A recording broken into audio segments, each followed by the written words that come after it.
Have you ever felt like your mind is just too full? Full of tasks, notifications, arguments, endless what-ifs swirling around? It's as if we carry a cup that is already overflowing, yet we keep pouring more into it. And still, we wonder why peace never stays. This is the kind of feeling that a young student once carried with him. But one very ordinary cup of tea and one very quiet teacher changed everything. Let me take you there. Many years ago, in a quiet province of Japan, lived a young man named Ryo. Ryo was no ordinary villager. He loved books, ideas, and debates. He memorized long verses of philosophy, studied every scrap of wisdom he could find, and proudly tested his knowledge on anyone who would listen. But despite all his learning, Ryo's nights were restless. He often stared at the ceiling, asking himself questions he could not answer. Why am I still unhappy? Why does every success I achieve fade so quickly?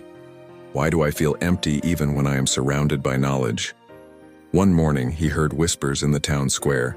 A Zen master, old and serene, had returned from the mountains to a small hut near the stream. People said he spoke little, yet those who visited him left lighter, calmer, as if their burdens had melted away. Ryo's pride stirred. If this teacher is wise, I will learn something new. If not, I will expose him. Either way, he set out toward the hut, carrying both curiosity and arrogance. The hut was small, built of plain wood with a simple garden at its side. The master was outside preparing tea. His movements were slow, unhurried, almost like a dance. Ryo bowed stiffly and spoke quickly. "Master, I have studied philosophy and religion. I have read the words of Buddha and the verses of Confucius. I have debated endlessly, yet I still cannot find peace. Teach me your wisdom." The master said nothing. He gestured for Ryo to sit. Tea was poured. But as Ryo sat, he couldn't resist speaking.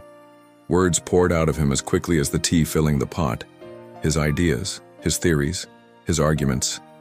He wanted to impress, to prove his worth, to show the master how much he already knew. Meanwhile, the master quietly lifted the teapot and began to pour tea into Ryo's cup. The cup filled, and filled, and filled. Soon tea spilled over, running onto the table and dripping onto the floor. "Master!" Ryo exclaimed. "The cup is full. No more will go in." The old man finally looked at him and said softly, "Like this cup, you are full of your own opinions and ideas. How can I show you Zen unless you first empty your cup?" Ryo froze. For the first time, his clever tongue had no reply. The sound of the stream outside filled the silence. The rising steam from the teacup curled in the air like a gentle reminder. Wisdom is not noise. It is space. In that moment, something cracked in Ryo's pride. He realized that perhaps wisdom was not about collecting more. Maybe it was about releasing, about loosening his grip on certainty, about becoming light enough to receive. The lesson was not explained in a lecture. It was demonstrated in tea. Hundreds of years later, monks still tell this story, and the reason is simple. We are all living like overflowing cups. Think about it. Our phones are full of notifications. Our minds are cluttered with opinions, worries, and endless comparisons. We fill ourselves with information, yet feel empty of peace. The Zen Master Wa's message is timeless. You cannot receive clarity when you are already overflowing with noise. You must make room. Ryo did not suddenly become enlightened that day. The master did not snap his fingers and make him wise. Instead, something smaller happened. A pause, a breath, a seed planted in the soil of his mind. From then on, Ryo began a simple practice. Whenever he felt restless, whenever his mind spun in circles, he pictured his cup, and he asked, "Is it full again? What can I let go of?" Sometimes it was letting go of an argument he wanted to win. Sometimes it was releasing an old regret. And sometimes it was just turning off the noise of the world for a single quiet evening. Each time he emptied a little, and each time life felt lighter. And so this story is not just about Ryo. It is about us, about you, listening right now. If you are tired, anxious, or overwhelmed, maybe the solution isn't adding more advice, more content, more goals. Maybe the solution is subtraction. Maybe it's letting go of one expectation, one worry, one old thought that no longer serves you. Remember, an empty cup is not useless. It is ready, and sometimes readiness for peace is the greatest wisdom of all. So tonight, as you listen, imagine setting your cup down. Let the tea of your worries spill out drop by drop until the surface is clear again. Not forever, just for now, just enough to feel a little lighter. Because in the quiet space of an empty cup, you may discover the calm you've been searching for all along. We've just set down the cup, letting the noise of life spill away. But of course, once you've emptied your cup, the mind has another trick. It whispers, "Now what? What do I do with this silence?" And that brings us to another old Zen tale. This one is not about tea, but about a question, one so strange that at first it feels almost like a joke. There was once a young monk named Daiichi. He lived in a monastery high in the mountains where the mornings were filled with mist and the nights with the sound of wind rushing through cedar trees. Daiichi was eager, perhaps too eager.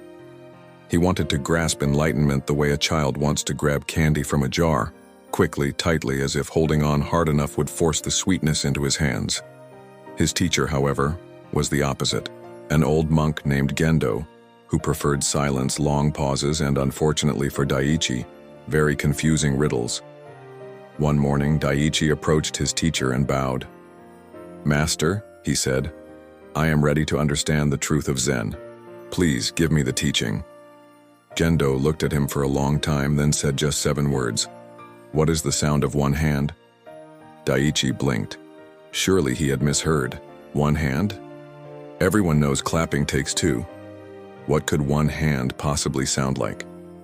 He asked the master for clarification, but Gendo only smiled, turned back to raking the sand in the courtyard, and said nothing more. For weeks, Daiichi obsessed over the riddle. He shook his hand in the air, listening for some hidden sound. Nothing. He snapped his fingers. Still not right. He waved his hand by his ear. Silence. Late at night, he lay awake, staring at the paper walls of his room. His thoughts circled endlessly. Perhaps it is a trick. Perhaps the master is mocking me. Perhaps there is no answer at all. And yet, he could not let go. The question echoed louder than silence itself. What is the sound of one hand? One evening, frustrated, Daiichi burst into the master's quarters. "Please," he begged. "I have tried everything. I cannot solve it. What is the answer?" The master looked at him calmly and said, "You are still trying to solve it with your head. But Zen is not in the head. It is in the space beyond your thoughts." Daiichi frowned. He wanted something concrete, a phrase, a key, a solution. Instead, he got another silence. The master poured tea very slowly, as masters always seem to do in these stories, and said nothing more. That night, something shifted. Daiichi sat alone under the trees, exhausted from chasing an answer. His mind, usually buzzing, finally gave up. For the first time in weeks, he stopped asking, stopped reaching, stopped demanding. He simply sat, and in that moment of stillness, the riddle itself faded. There was no sound to hear, no solution to grasp, only the quiet breeze, the distant rustle of leaves, and the rise and fall of his own breath. Suddenly, he understood, not with his head, but with his whole being. The sound of one hand was not a literal sound. It was the silence behind all sounds, the space that makes hearing possible, the calm that appears when the mind stops clapping against itself. For centuries, Zen masters have used such riddles, called koans, to jolt students out of ordinary thinking. The point is not to solve them like a math problem, but to wear down the restless, chattering mind until it finally releases its grip. It's like trying to untangle a knot by pulling harder and harder, until one day you realize the only way is to let the rope fall slack. Daiichi's struggle is our struggle. We live in a world of constant noise, emails, headlines, conversations, our own restless thoughts. And sometimes the harder we try to figure life out, the tighter the knot becomes. The question, what is the sound of one hand, is still absurd.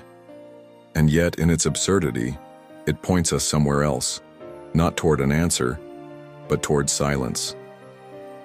From that night on, Daichi stopped obsessing over the riddle. Instead, he practiced sitting quietly, listening not for answers but for the stillness that rests behind them. When people later asked him about the koan, he would simply smile. He never tried to explain it. After all, how do you explain silence without breaking it?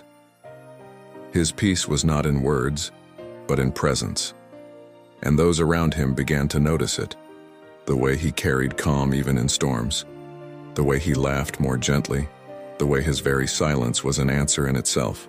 And so, this second story offers us another gentle reminder. If you've emptied your cup, like in the first story, the next step is learning to live with that emptiness.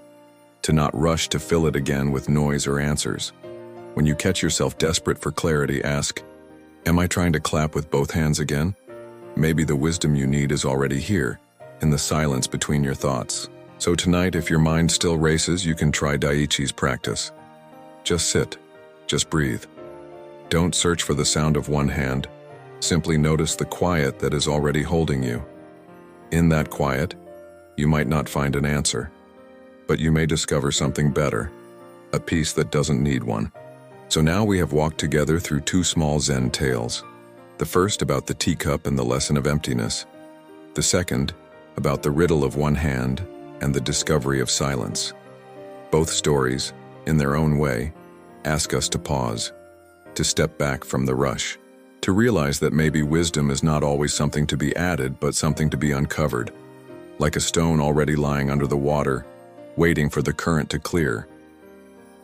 If you noticed, the thread that ties these two tales together is simple. Less, not more. Emptying rather than filling. Listening rather than answering. Being rather than grasping. It sounds simple, and yet, if we're honest, it may be the hardest practice in the world. Our lives are crowded with distractions, goals, opinions, fears, and in that crowd, silence feels uncomfortable. Stillness feels unproductive. Emptiness feels like failure. But in Zen, emptiness is not failure, it is space. And space is where peace finally has room to sit down.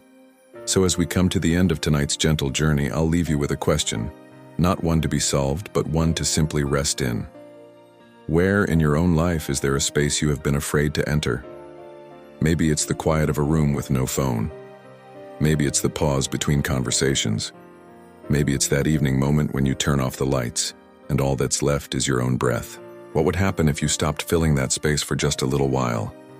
As you drift toward sleep tonight, you don't need to figure it out. Just let the question sit with you, the way Daiichi sat with his koan, until thinking finally softens and silence takes over. Sleep itself is like a Zen master. It teaches without words. It restores without explanation. And in the morning, you may find that something subtle has shifted, not because you forced it, but because you allowed it. If these stories have brought you a little peace, or if they've helped you let go of some noise, then I'd love for you to continue this journey with me. On this channel, Kai's Mindset Mastery, we explore not just Zen tales, but many forms of timeless wisdom, retold slowly, calmly, intentionally. The goal is not to overwhelm you with information, but to give you a soft place to rest, reflect, and maybe discover insights that help you in this modern, noisy world. So if you'd like more stories like these, more gentle reflections to help you wind down, I invite you to subscribe and be part of this cozy little corner. And as we close, remember, life doesn't always need more answers. Sometimes, it only needs more listening. So tonight, let your thoughts settle like leaves falling to the ground. Let your mind rest in the quiet, and let sleep, like a soft river, carry you where you need to go. Good night, and thank you for spending this time with me here at Kai's Mindset Mastery.